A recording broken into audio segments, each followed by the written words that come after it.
Сәлеметсіздер ме? Бүгін осындай декоративный жастықтың тісін тігеміз. Ол үшін бізге осындай тырна құрақ керек болады. Мына тырна құрақтың видеосы бірінші бөлімде бар. Ол бірінші бөлімді көру үшін осы видеоның жоғарғы жағына подсказка шығады, соны басып кіріп көрсеңіздер болады. Осындай тырна құрақтан 4 штук керек болады. Сосын мына декоративный жастықтың шеттеріне мынандай кант жібердік. Сосын мынандай бахрама бар. Ол үшін осындай кант керек болады, метрлік, мынау метражный. Сосын осындай бахрама керек болады. Метражный алдым мен, оның ішінен өзіме керек түсін өзім қиып алам.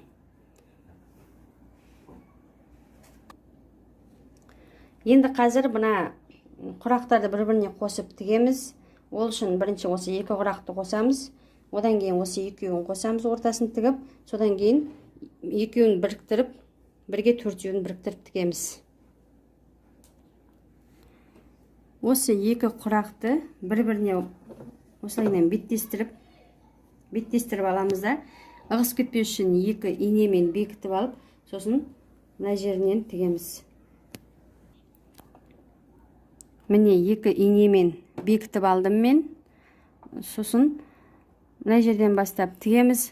Басы мен аяғында міндетті түрде закрепка береміз.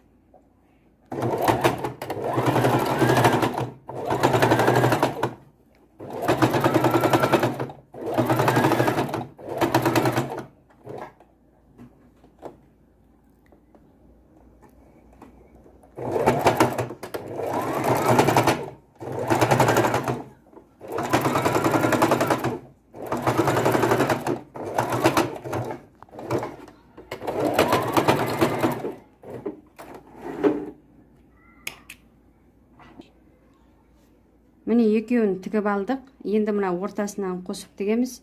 Ол үшін екеуін бір-біріне беттестіріп аламыз. Сосын мына жерде жаңағы екеуін бір-біріне қосқан тігісі бар ғой. Сол тігісті бір-біріне осылай дұрыстап тұрып келтіруіміз керек. Келтіріп аламыз да инемен жақсылап бекітіп алып, сосын тігеміз.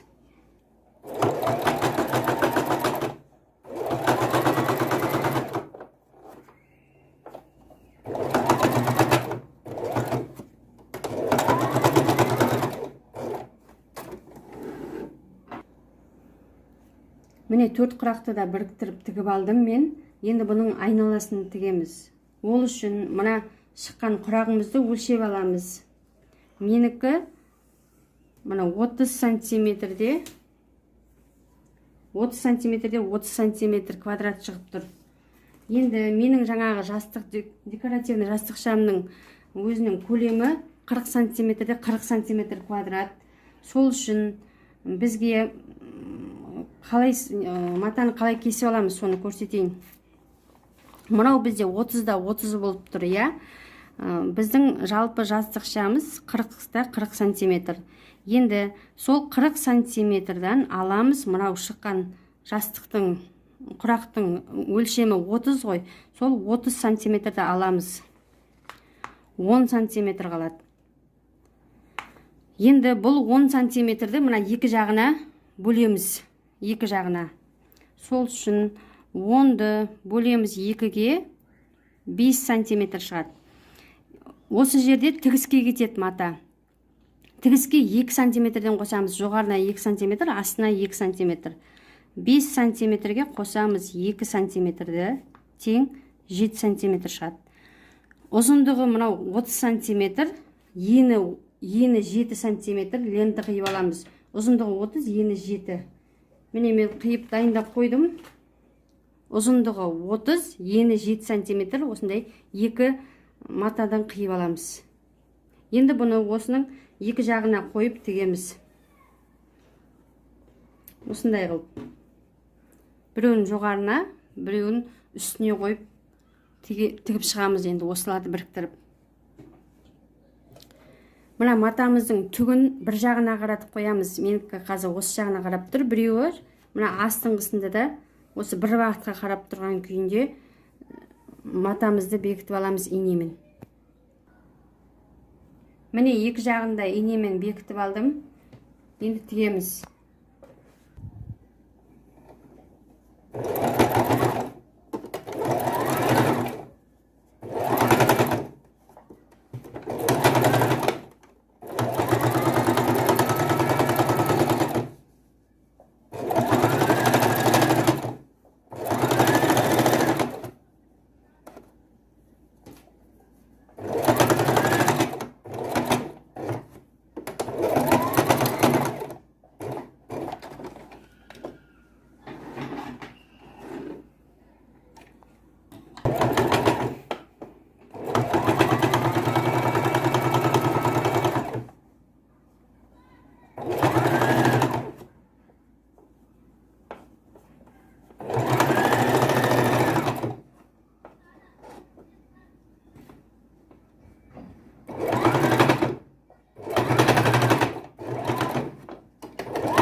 Міне екі жағын мен тіктім.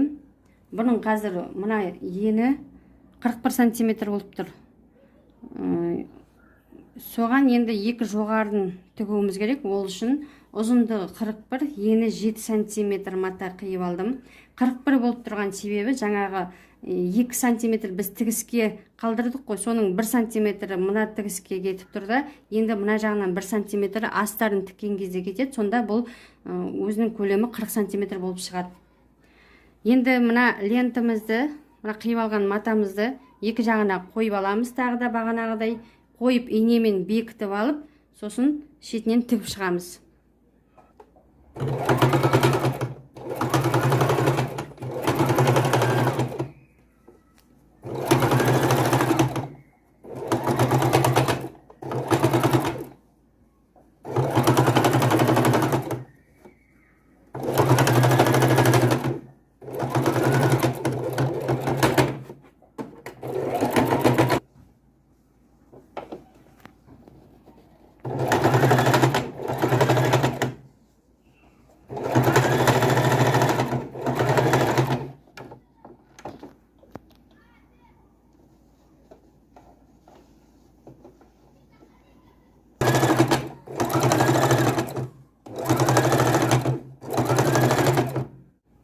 Міне төрт жағында тігіп алдым. Енді мына кантты тігеміз айналасына. Кантты тігу үшін мынандай ашық жағы бар ғой. Ашық жағы болады осындай. Осы ашық жағын матаның мына жағына қаратып тігеміз. Осылайынан қойып, мына жерінен тігеміз кантты. Ол үшін бірінші кантты былайынан кішкене қисығынан қойып аламыз. Осылайынан қисығынан қоямыз да, былай келтіріп, ары қарай тік кетеміз тікесінен. Міне мына кантты мына жағына қарай кішкене шығарып салып алдым қисығынан. Сосын ары қарай тіге береміз. Тіккен кезде мына кантты мынаумен өте бірдей қылып тікпеу керек. Сәл мынандай қылып ашық тіккен жақсы болады.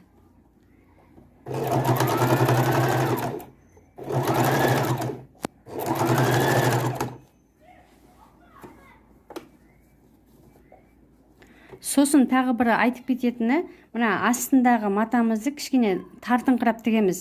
Кантты тартпаймыз, кант кішкене бос жатады да, астыңғы матамызды сәл тартыңқылап тігеміз.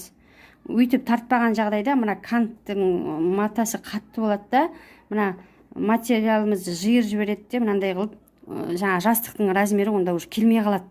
Сондықтан кішкене астын былай сәл-пәл тартып тігіп отырамыз.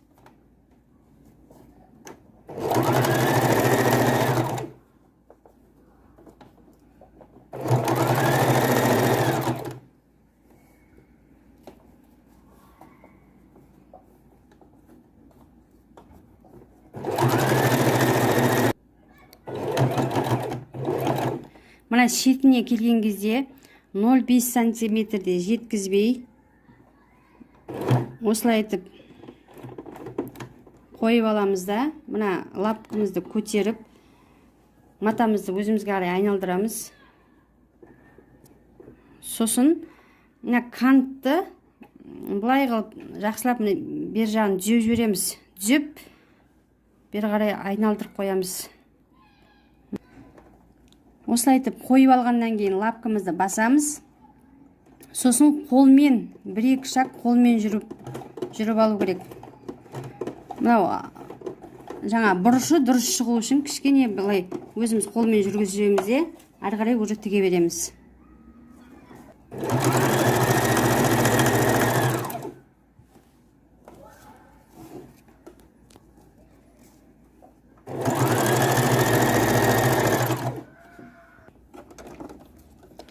Екінші бұрышына келдім мен. Міне тағы да былай қылып айналдырып аламыз. Лапкамызды басып, иінемізді қолмен жүргіземіз тағы да. 3-4 шақ қолмен жүргіземіз де, ары қарай тіге береміз. Қалған бұрыштарын 4 бұрышты да осылай тігіп шығамыз.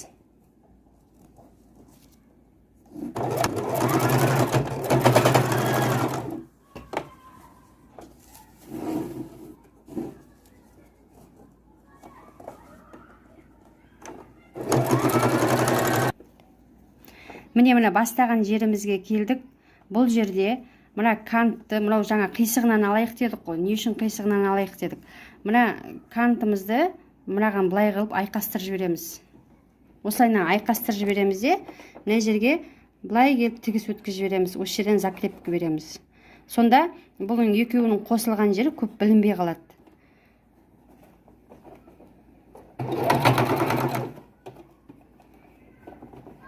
Міне осылай.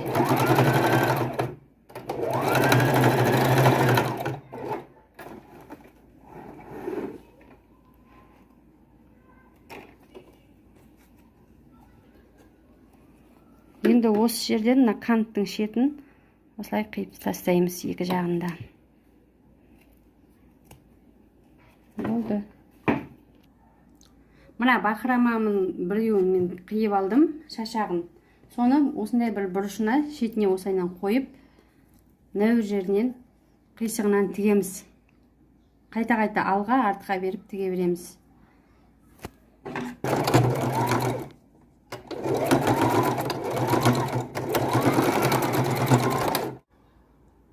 Үстіңгі бетін тігіп болдық. Осындай болып шықты. Айналасына кантты тіктік, біріне-бірін қостық. Мынандай шашағын тіктік. Нәуір жері кішкене осындай қисық сияқты болып көрініп тұр ғой. Бірақ ол астарын тіккен кезде бұл білінбейді. Бұл ішінде тұрады да, матаның білінбей қалады бұл. Бұған көп мән берудің қажеті жоқ. Осымен екінші бөлім аяқталды. Бірінші бөлімді көргілеріңіз келсе, экранға бірінші бөлімнің видеосы көрініп тұрады. Соның үстінен басып көріп алсаңыздар болады. Сау болыңыздар.